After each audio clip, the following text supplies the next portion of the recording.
a twilight stroll, 2 ordinary seashells, and an offhand social media post. Hardly the stuff of national security scares.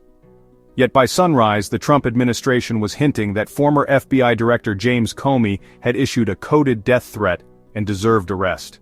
Homeland Security Chief Kristi Noem publicly demanded a Secret Service probe. Online surrogates cried assassination plot. One minor photo became a nationwide frenzy, exposing the ease with which political power can bend criminal law into a bludgeon. To 86 is restaurant English for scrap it. Chefs 86 menu items, bartenders 86 unruly patrons. The term predates TikTok by 80 years and never implied homicide. Pair it with 47, Trump's numerical label as the 47th president, and you get a meme ditch 47, juvenile sure, criminal no. The escalation followed a now predictable script. Step 1 viral alarm. A high-profile surrogate brands the post an assassination threat.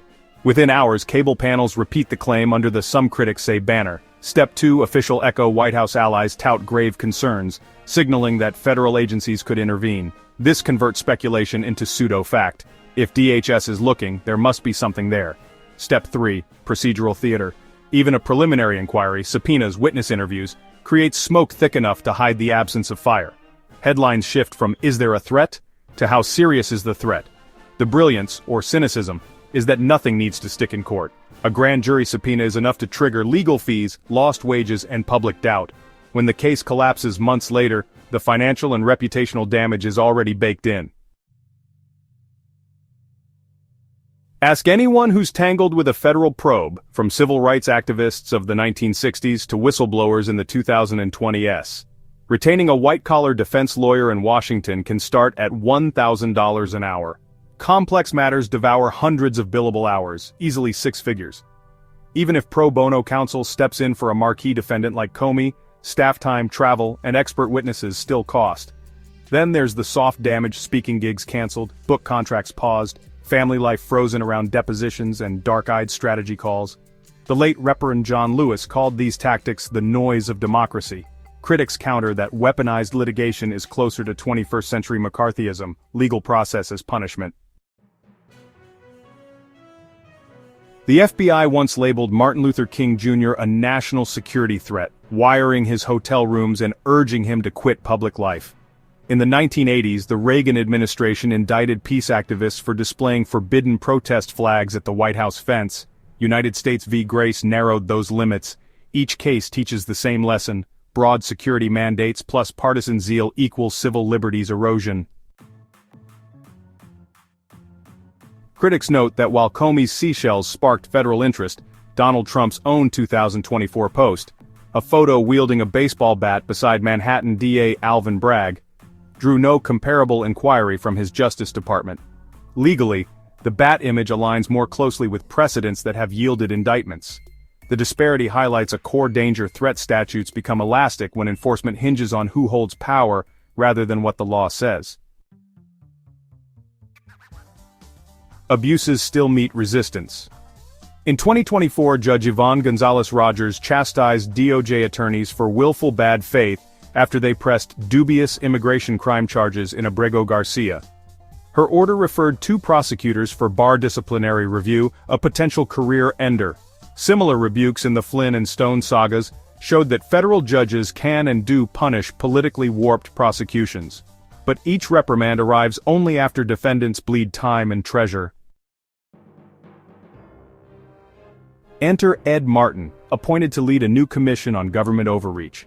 Martin is a longtime Trump ally famous for defending Missouri's unconstitutional voter ID law in 2006.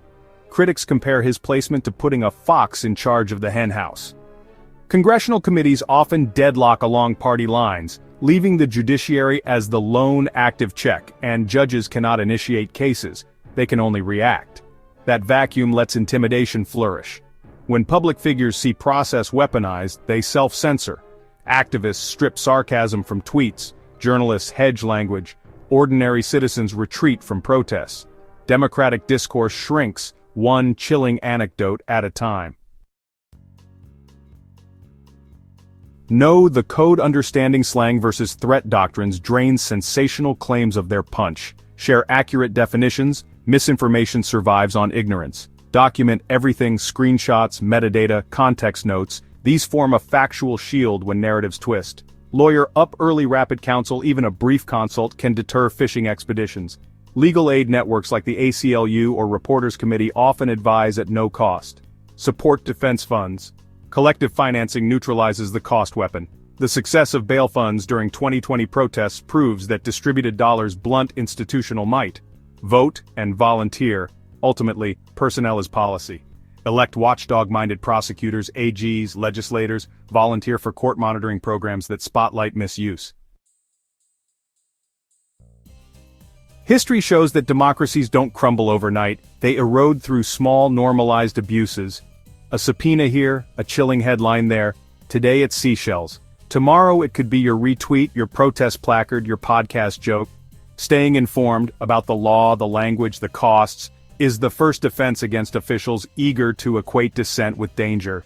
You've been listening to The Legal Breakdown, your weekly deep dive into the fine print beneath the outrage. If this report added clarity, share it. Sunlight remains the best disinfectant and the surest curb on power-hungry actors who'd rather operate in the dark. Thanks for watching.